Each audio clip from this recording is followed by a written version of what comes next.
Hi, ഞാൻ മൈദ മാവ് വെച്ചിട്ട് ഒരു ദോശ ഉണ്ടാക്കാൻ പോവുകയാണേ. അതിനായിട്ട് 1 കപ്പ് മൈദ മാവ് എടുത്തിട്ടുണ്ട്. ഈ കപ്പിനാണേ 1 കപ്പ് മാവ് എടുത്തിട്ടുള്ളത്. ഇപ്പം ഉപ്പ് ചേർത്ത് കൊടുക്കാം. ഇത് തികയുമെന്നറിയില്ല. നമുക്ക് മാവെല്ലാം ഒന്ന് കറക്റ്റിന് കുഴച്ചെടുത്തതിന് ശേഷം ഉപ്പ് നോക്കിയിട്ട് വേണമെങ്കിൽ ഇടാം. അപ്പോൾ ഞാൻ ഈ മാവൊന്ന് ദോശയ്ക്കുള്ള പരുവത്തിന് കുഴച്ചെടുത്തിട്ട് വരട്ടെ. അപ്പോൾ ഞാനിത് മാവെല്ലാം ദോശയ്ക്ക് കണക്കാക്കി കുഴച്ച് വെച്ചിട്ടുണ്ട്. ഈ കുഴയ്ക്കുമ്പോൾ ഉള്ള ഒരു കാര്യം ശ്രദ്ധിക്കാനുള്ളത്, വീഡിയോ നീണ്ടുപോയി അല്ലെങ്കിൽ വലിച്ചു വാരി പറഞ്ഞൊന്നും പറയരുതേ. ഇത് നമുക്കറിയാം, മൈദ മാവ് നമ്മൾ കുഴയ്ക്കുമ്പോൾ പെട്ടെന്ന് കട്ട ഉരുണ്ടുരുണ്ട് വരും.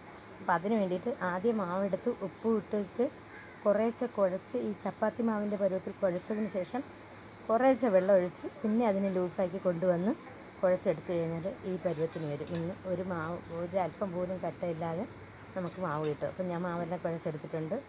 ഇവിടെ ദോശക്കല്ല് വെച്ച് കൊടുത്തിട്ടുണ്ട്. ഒഴിച്ച് കൊടുക്കാം.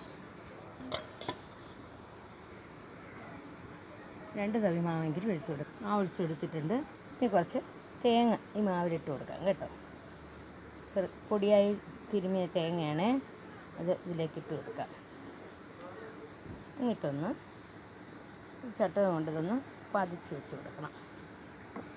നമ്മൾ ഈ ദോശ മറിച്ചിട്ട് വേവിക്കുന്നില്ല. അപ്പോൾ അതുകൊണ്ട് തന്നെ ഒരു വശം നന്നായി വെന്ത് വരണം.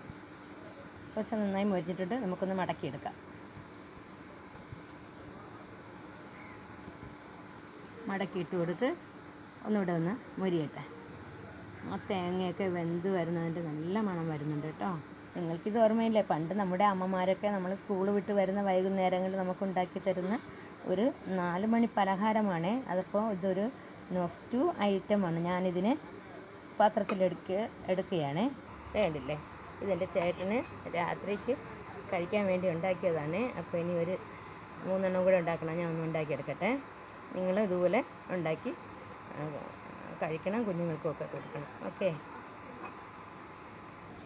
വീഡിയോ വളരെ കുറവാണ്. ഞാനിപ്പോൾ ഫുഡ് വീഡിയോ ഇടുന്നത് കാരണം തൊട്ടടുത്ത വീട്ടിൽ ഒരു മരണം നടന്നിരിക്കുന്നത്. ആ തൊട്ടടുത്ത വീട്ടിലാണ്.